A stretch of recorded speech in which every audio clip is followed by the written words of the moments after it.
Welcome to the Get Fit Guys quick and dirty tips to slim down and shape up. My name is Ben Greenfield, and I'm the Get Fit Guy. Listener Sammy recently wrote in and said, fitness can be so frustrating at times.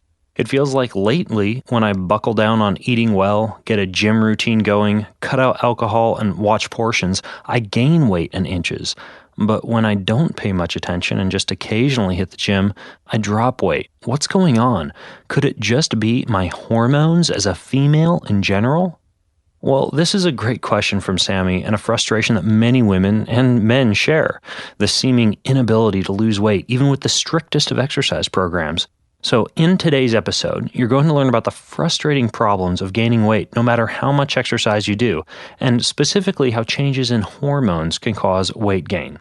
In the episode, Why You're Not Losing Weight, I presented 10 reasons that you can be resistant to weight loss, and I do recommend that you check that episode out for the details, but what I mentioned were not changing your exercise routine enough, eating too much, not eating enough, not lifting weights, avoiding high-intensity cardio, not eating enough hormone-supporting fat, relying primarily on pill popping and fat-burning supplements, snacking too much, food intolerances or allergies, or hormone imbalances. And while Sammy could certainly explore any of these issues, it is hormonal imbalances that seems to me the most dominant issue among women and men who are doing lots and lots of exercise but not getting the desired results. Now, in women who have a hard time losing weight, no matter how much exercise they do, there can often be an issue with something called estrogen dominance. Estrogen is a hormone produced in the ovaries, and it promotes cell division, cell growth, and in excessive amounts, formation of fat tissue. Another hormone found naturally in women is progesterone, and progesterone protects against a lot of these pro-growth effects of estrogen.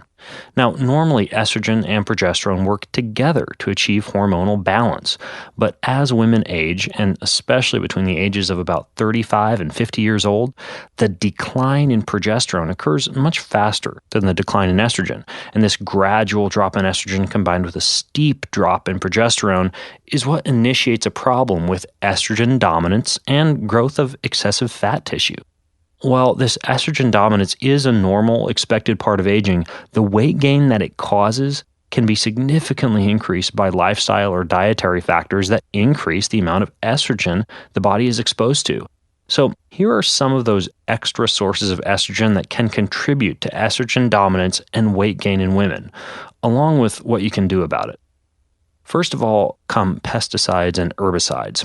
Check out a link that I'm going to put in the show notes to the Dirty Dozen fruits and vegetables so you can know which fruits and veggies are best to buy organic. Next would be poultry or beef raised on hormones. As much as possible, eat free-range or grass-fed animals that are hormone-free, and when you're eating out at restaurants, consider opting for something like fish unless you know that the beef and chicken is hormone-free. Next are chemicals found in consumer products like creams, lotions, soaps, shampoos, perfumes, hairsprays, and deodorizers.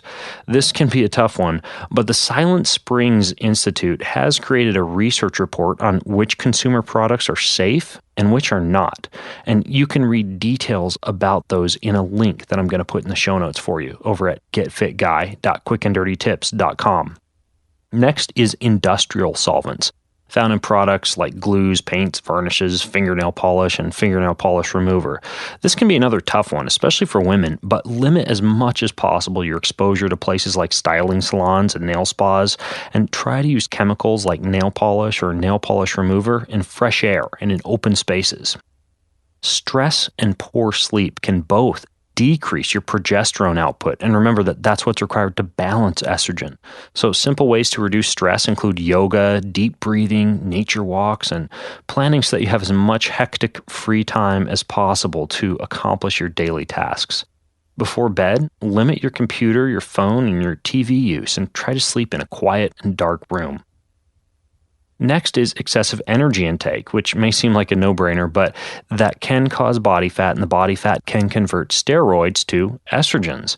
And in most women, I see the highest number of calories sneaking with either mindless eating in the workplace or grabbing morsels from their kids' snack boxes. So instead, try to choose foods that are high in proteins, healthy fats, and fiber, all of which can keep your appetite satiated. And I'll put a link in the show notes to some of the best appetite-satiating foods. Poor liver function can come from high alcohol intake or use of pharmaceuticals, and the metabolism of estrogens takes place primarily in the liver, so you need to care for that organ. Limit yourself to no more than 1 drink of alcohol per day whenever you can, and avoid pharmaceutical drugs unless entirely necessary. And if you've been drinking or using drugs heavily, consider including liver-supporting supplements in your diet, like cucumber juice, milk thistle extract, calcium D-glucarate, folic acid, and taurine. And don't worry, if you didn't get a chance to write all those down, you can go check out the show notes. Finally, magnesium is necessary for metabolizing estrogen in the liver, and a magnesium deficiency can be created from low vegetable and low fruit consumption combined with high consumption of processed foods. So consider supplementing with a magnesium powder before you go to bed at night, or spray topical magnesium on sore muscles after you exercise. Now, I've worked many times with women who have tried everything and just can't seem to get rid of stubborn fat or quit gaining weight. And the strategies that I've just outlined work best at beating the weight and also reducing the brain fog, appetite cravings, rapid mood changes, and other issues that can occur with estrogen dominance.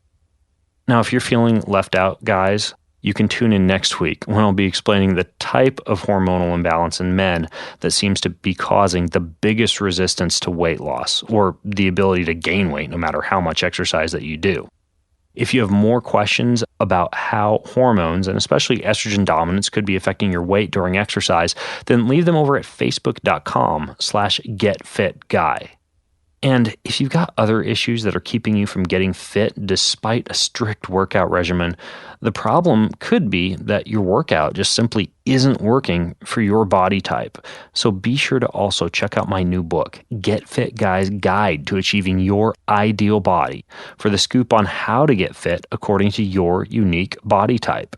You can check that out at getfitguy.com. And it's available on Amazon, Barnes & Noble, iTunes, or any of your favorite bookstores. So check that book out. And until next time, this is the Get Fit Guy asking you, what are you waiting for? Go get fit.